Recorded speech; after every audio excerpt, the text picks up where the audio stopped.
Hello everyone, మీరు చూస్తుంది Suman TV. నేను మీ కీర్తి.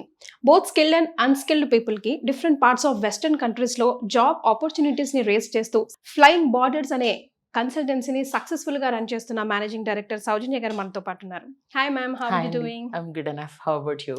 వెరీ గుడ్ అండి. సో జాబ్ అన్నది అందరి కల, ముఖ్యంగా మగపిల్లలదైతే పాపం జీవితం లక్ష్యమే అది అని చెప్పుకోవాలి. అవునండి. అయితే రైట్ ఆపర్చునిటీస్ రైట్ ప్లేస్లో ఇన్ టైంలో వాళ్ళకి దొరకడం, వాళ్ళ లైఫ్లో సెటిల్ అవ్వడం కూడా చాలా చాలా ఇంపార్టెంట్. ఇక జాబ్ అన్నది ఒక కళ అయితే ఫారెన్లో వెస్టర్న్ కంట్రీస్లో apart from India different borders of the కంట్రీస్లో వాళ్ళకి జాబ్ చేయాలని ఉంటుంది. కానీ అందరికీ అన్ని స్కిల్స్ ఉండకపోవచ్చు కదా. So you have come with an different concept actually. చదువుకున్న వాళ్ళే కాదురా నాయన, చదువుకోని వాళ్ళకి కూడా they are hell lot of opportunities outside. Just ఒకసారి తట్టి లేగండి, చూడండి, వింగ్స్ని స్ప్రెడ్ చేసుకోండి అన్నట్టుగా. అయితే ఇప్పుడు ప్రస్తుతం సినారియో చూస్తుంటే చాలా స్పెక్యులేషన్స్ ఉన్నాయి కదా. Is it affecting it? Yes, of course అండి. It's affecting for particular countries, అంటే అన్ని కంట్రీస్ అని చెప్పను. ఓకే. ఈ స్పెక్యులేషన్స్ ఆర్ఎల్స్ లైక్ ఈ market recession ఆర్కల్స్ like dry situation ఏదైతే ఉందో, ఇది కొన్ని మంత్స్ అని కన్నా ఒక 1.5 year నుంచి కూడా కపుల్ ఆఫ్ ఇయర్స్ నుంచి సేమ్ సినారియో కొన్ని కంట్రీస్లో it was like still going on. Very particularly ఇప్పుడు యుఎస్ చూసుకుంటే ఈవెన్ లైక్ అసలు స్టూడెంట్ వీసా మీద వెళ్ళిన వాళ్ళు కూడా they not having their jobs right there. అంటే పార్ట్ టైం జాబ్స్ కానీ ఏదైనా before the most happening country అని చెప్పి ప్రతి ఒక్కళ్ళు మనం యుఎస్కే ట్రై చేస్తూ ఉండేవాళ్ళు. Even many of the people who are coming to me use to ask for only US rather than US లేదు అని అంటే యూకే ఇట్లా అడిగేవారు. బట్ ఇప్పుడు అక్కడ scenario was not at all like up to the mark, and maybe this is not the right time to take that call. So definitely European countries was the right choice ఇప్పుడున్న సినారియోలో. So European లో ఏంటంటే situations అంటే floating బాగుంది, job opportunities ఎక్కువ ఉన్నాయి, packages బెటర్గా ఉన్నాయి, and PR permanent residence అనేది మ్యాండేటరీ. మనం అవుట్ ఆఫ్ ది కంట్రీ వెళ్తున్నాము అని అంటే డెఫినెట్లీ వీళ్ళు సెటిల్ అయిపోవాలి, లేకపోయినా అట్లీస్ట్ అది ఉండాలి. ఎగ్జాక్ట్లీ. సో ఆ పిఆర్ అనేది కూడా వెరీ మచ్ అంటే it's not like that complicated. చాలా ఇయర్స్ టుగెదర్ కాకుండా జస్ట్ 2 వర్క్ వీసా స్టాంపింగ్స్ అయిన తర్వాత వీళ్ళ ఫైల్స్ పిఆర్కి ఎలిజిబుల్. సో ఈ అన్ని రీజన్స్తో యూరోపియన్ కంట్రీస్ ఎక్కువ చూస్ చేసుకుంటున్నారు. ఆ యూరోపియన్ కంట్రీస్లో కూడా not all the countries, because చాలా కంట్రీస్ లాంగ్వేజ్ బ్యారియర్ ఉంటాయండి. సో ఆ కంట్రీస్ చూస్ చేసుకోలేదు నేను, అంటే particularly when I have to work with some particular countries నేను లాంగ్వేజ్ బ్యారియర్ ఉన్న కంట్రీస్ చూస్ చేసుకోలేదు. I chose only 4 countries where English was the major spoken language. Okay, so what are they andi? I'll be dealing with like Finland, Ireland, Netherlands and Luxembourg andi. Right. ఇప్పుడు skilled people అయితే well of course చాలా మంది చదువుకున్న వాళ్ళకి కూడా English రావాలని లేదు. మరి వీళ్ళకి కానీ అన్స్కిల్డ్ పీపుల్ పరిస్థితి ఏంటండి? ఎస్, అన్స్కిల్డ్ వాళ్ళకి ప్యూర్లీ నాన్ స్కిల్డ్ అనేసరికి వాళ్ళు జస్ట్ 10th or +2 కంప్లీట్ చేసినా సరిపోతుందండి. కానీ వీళ్ళకి కూడా ఇంటర్వ్యూ పార్ట్ అనేది ఖచ్చితంగా ఉంటుంది. లైక్ స్కిల్డ్ ప్రొఫైల్కి ఉంటుంది, ప్యూర్లీ నాన్ స్కిల్డ్ ప్రొఫైల్కే ఉంటుంది. బట్ ఇక్కడ ఇంటెన్సిటీ ఆఫ్ ది ఇంటర్వ్యూ మారుతుంది. స్కిల్డ్ ప్రొఫైల్ అనగానే వాళ్ళ మీద ఎక్స్పెక్టేషన్ కూడా చాలా హై ఉంటుంది. But when it comes to purely non skilled, basic చూసేది ఏంటంటే అసలు at least they are able to understand, మాట్లాడగలుగుతున్నారా, అర్థం చేసుకోగలుగుతున్నారా అనేది మాత్రమే చూస్తారు. అంతే తప్ప ఇంటర్వ్యూ అనగానే చాలా హై లెవెల్లో ఉంటుందేమో, మాకు ఇంటర్వ్యూ మేము క్రాక్ చేయలేమేమో, అర్థమవుతుందా వీళ్ళకి language, exactly because all these or western countries where English was the major spoken language. ఇంకొక ఆప్షన్ లేదు. సో అందుకని ఖచ్చితంగా అది చెక్ చేస్తారు. For that they will be having an interview for sure. మనం ఎంత మాట్లాడుకున్నా కూడా డబ్బులు, టైం, ఈ రెండు ఎవరికి ఊరికే రావండి. We spend like whole our life to it కదా. Exactly. So can we talk to somebody who is really dealing with all these things and they are doing wonders, or like ఇప్పుడు settle అవుతున్నా పర్వాలేదు, but ఆ ఒక్క guarantee ఇస్తే వాళ్ళు ఉన్న వాళ్ళ ఎక్స్పీరియన్స్ షేర్ చేస్తే చాలా మంది మేబీ కనెక్ట్ అవ్వచ్చు అండ్ వాళ్ళకి అర్థం కూడా అవ్వచ్చు. షూర్ అండి. ఇప్పుడు ఒక క్లయింట్తో మాట్లాడదాము. యాక్చువల్లీ తను ఐర్లాండ్లో ఉంటున్నాడు రైట్ నౌ. 7 months బిఫోర్ అక్కడికి రీచ్ అయ్యాడు మన త్రూయే. And he has completed his civil engineering complete చేశాడు with like he was not up to the mark. ఇక్కడ జాబ్ చాలా తెలిసిన వాళ్ళ దాంట్లో ఏదో చిన్న జాబ్ చేస్తున్నాను అని చెప్పాడు నాకు అప్పుడు. ఐ డోంట్ నో అసలు అప్పుడు సాలరీ ఎంత అనేది కూడా నాకైతే గుర్తులేదు, కానీ but now he was earning 5.5 lakh there in Ireland. He was very happy for that.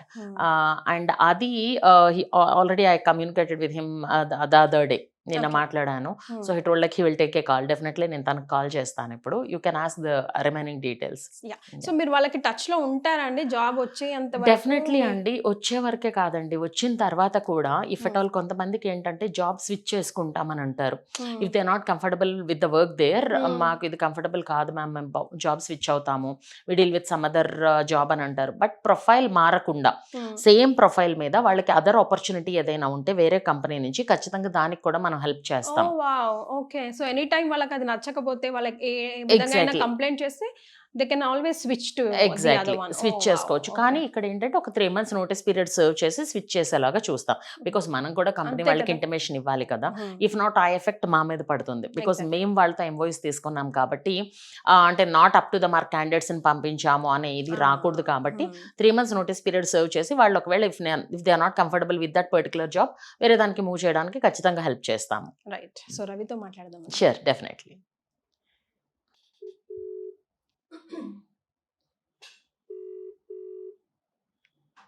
Maybe వాళ్ళకి ఇప్పుడు ఎర్లీ మార్నింగ్ అండి. హలో రవి. చెప్పండి మేడం. ఏమా ఇంకా నిద్ర నుంచి లేవలేదా లేకపోతే? లేదు లేదు, చెప్పండి. Okay, fine. నిన్న మాట్లాడాను కదా నాన్న, యాక్చువల్లీ ఈరోజు ఒక కాల్ చేస్తాను అని చెప్పి నీ నీ ఎక్స్పీరియన్స్ ఆర్ఎల్స్ లైక్ మాతో మీ జర్నీ గురించి, అక్కడికి వెళ్ళిన తర్వాత how you are adjusting with the things over there ఎట్లా ఉంది అనేది ఒక్కసారి ఇక్కడ కీర్తి గారు ఉన్నారు, మనకి ఒక్కసారి ఇన్ఫర్మేషన్ ఇవ్వు నాన్న. సరే. Okay. Hello Ravi garu, this is Keerthi from Suman TV అండి. సో బిఫోర్ యూ స్టార్ట్ అంటే ఇప్పుడు కోర్టులో కొట్టేసి చెప్తాను అని నిజమే చెప్తాను అంటారు కదా, ఆ టైప్లో మీ experience both positive and negatives కూడా మీరు షేర్ చేసుకున్నారంటే ఇక్కడ ఈ వీడియో చూస్తున్న వాళ్ళకి చాలా హెల్ప్ అవుతుందండి. Okay okay. సో ఎన్ని months or days or years అయిందండి మీరు అటు వెళ్ళి? ఐర్లాండ్లో ఉన్నారు కదా. నేను అక్కడికి వచ్చి సుమారుగా 7 months అయి ఉంటుంది. ఓకే. సో క్లైమేట్ పరంగా కానీ జాబ్ పరంగా కానీ మీరు కంఫర్టబుల్గా ఉన్నారా అక్కడ? కంఫర్టబుల్. అంటే పెద్ద డిఫరెన్స్ ఏమి లేదు కదా. ఇక్కడ ఇప్పుడు టైం వచ్చేసరికి 7 ఇలా అవుతుంది. ఓకే.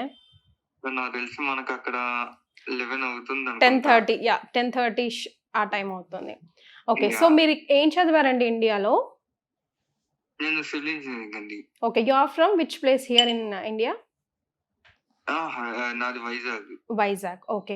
సో లాంగ్వేజ్ బ్యారియర్ మీకు ఏమైనా అనిపించిందా అండి, లేకపోతే మీరు ఆల్రెడీ కంఫర్టబుల్గా మాట్లాడతారా ఇంగ్లీషు?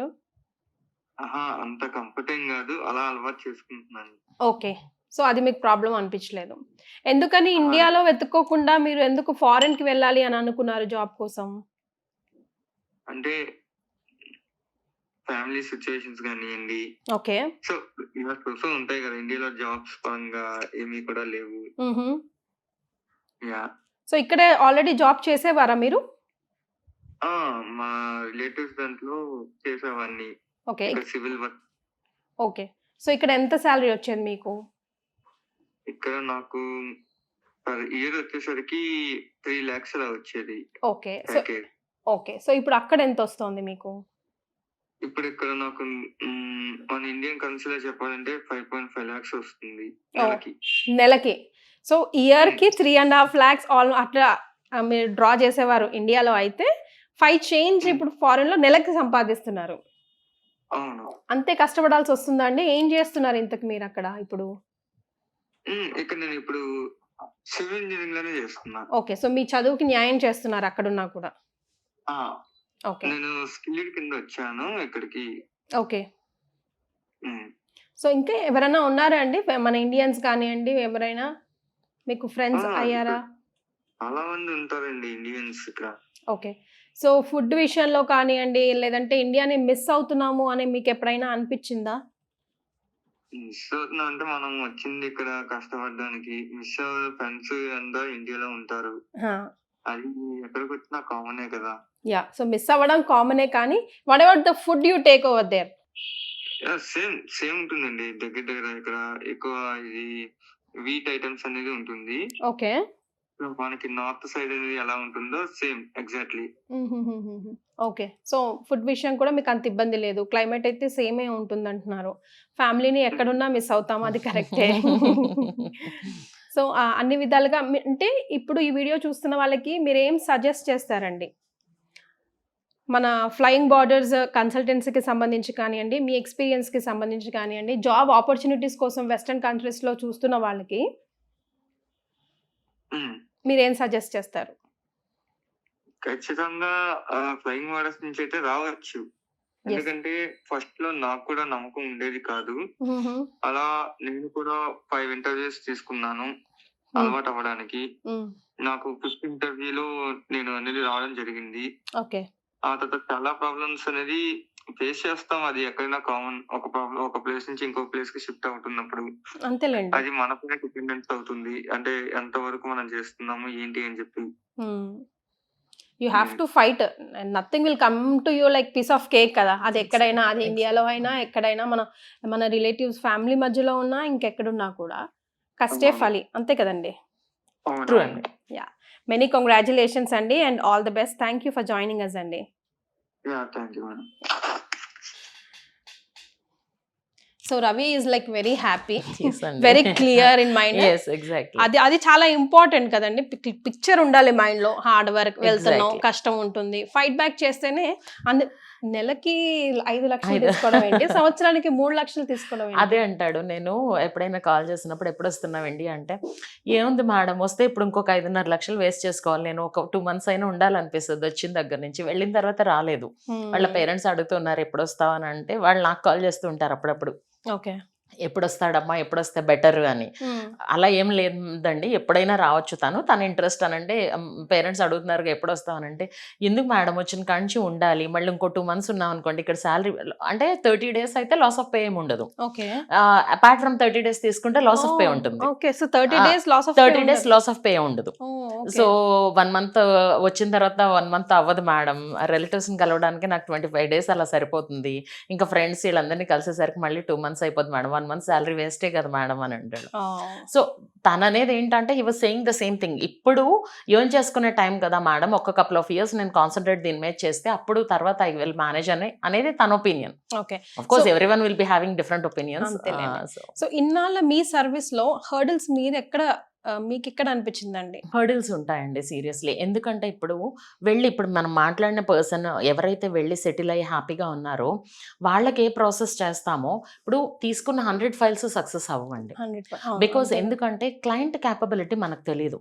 మనం డే 1 క్లయింట్కి వెరీ క్లియర్లీ చెప్తాం. ఇంటర్వ్యూ పార్ట్ అనేది మేము ఇంటర్వ్యూకి షెడ్యూల్ చేయడం వరకు, మీకు ట్రైన్ చేయడం వరకు, మీకు క్వశ్చనీర్ ఏం అడుగుతారు అనేది చెప్పడం వరకు ఇవన్నీ మనం ట్రైన్ చేస్తాం. But end of the day client కదా అక్కడ. ఇప్పుడు ఇంటర్వ్యూలో ఆన్సర్ చేయాల్సింది క్లయింట్. ఇఫ్ అది మీరు అప్ టు ద మార్క్ చెప్పలేకపోతే దానికి నెక్స్ట్ మేము ఆ ఫీడ్బ్యాక్ చూసి ఇక్కడ ఇంప్రూవ్ చేసుకోవాలి, ఈ పార్ట్లో మీరు ఇలా ల్యాగ్ అవుతున్నారు, ఇవన్నీ కూడా మనం మళ్ళీ ట్రైన్ చేస్తాం. కానీ అది అందరూ దాన్ని దాన్ని ఆ ఇన్పుట్స్ తీసుకుని బెటర్గా పర్ఫామ్ చేస్తారని కూడా చెప్పలేం. కొంతమంది they will not be able to, ఎంత చెప్పినా ఎంత చేసినా. సో అక్కడ ఏమవుతుందంటే వాళ్ళు వెళ్ళిపోయారు, వాళ్ళు మాతో పాటు స్టార్ట్ చేశారు, వాళ్ళది అయిపోయింది, వాళ్ళు వెళ్ళిపోయారు, మాది ఇంకా అవ్వట్లేదు, సో మేము పే చేసాం కదా, ఇట్లాంటి మల్టిపుల్వి వస్తాయండి. సో ఇక్కడ క్లయింట్ని కన్విన్స్ చేయడం కానీ ఆర్ఎల్స్ లైక్ ఎవరి క్యాపబిలిటీ వాళ్ళది, every file is different from each other, every person is different from each other, ఇది వాళ్ళకి కన్వే చేయగలగడం బిగ్గర్ టాస్క్ మాకు. అండ్ దట్ ఇక్కడ నేను అబ్రాడ్ నుంచి వచ్చినప్పుడు ఇండియా వచ్చిన తర్వాత నేను అబ్జర్వ్ చేస్తుంది ఏంటి అని అంటే, మేబీ లైక్ మనీ పే చేస్తున్నాం కాబట్టి ఎవ్రీథింగ్ మన హ్యాండ్లోకి డైరెక్ట్లీ వితౌట్ ఎనీ ఎఫర్ట్ వచ్చేయాలి అన్న థాట్ ప్రాసెస్లో ఉన్నారు. అది వాళ్ళకి ఇంజెక్ట్ చేయడానికి వాళ్ళ మైండ్లోకి అది కాదు, things will not happen in that way, me effort ఉండాల్సిందే. అంటే మీ ఫైల్ కంప్లీట్ అవ్వాలంటే మేము 100% ఎఫర్ట్ పెట్టినా మీ సపోర్ట్ ఉండాలి కదా. అంతే, మీ సపోర్ట్ లేకుండా మేమేం చేయగలుగుతాం. ఇది వాళ్ళకి ఇంజెక్ట్ చేయడానికి చాలా కష్టం అవుతుంది. ఇదే మెయిన్ హర్డిల్ మాకు. సో విన్నారు కదా రవి ఎక్స్పీరియన్స్. సో మీలో కూడా ఎవరైనా ఫారెన్ లో జాబ్ చేయాలి అని అనుకుంటున్నారు, స్కిల్డ్ అండ్ అన్స్కిల్డ్ ఏదైనా కూడా, మీకు ఎలాంటి డౌట్ ఉన్నా కూడా ఈ వీడియో చూసిన తర్వాత కింద స్క్రోల్ అవుతున్న నంబర్కి కాల్ చేసి విషయాలను కూడా తెలుసుకోవచ్చు. సో మనకి విజయవాడ, హైదరాబాద్ అండ్ వైజాగ్ 3 branches ఉన్నాయండి ఫ్లయింగ్ బార్డర్స్ అనేది. కింద స్క్రోల్ అవుతున్న నంబర్కి as I just said call చేసి మిగతా డీటెయిల్స్ని కూడా తెలుసుకోవచ్చు. Thank you so much for joining.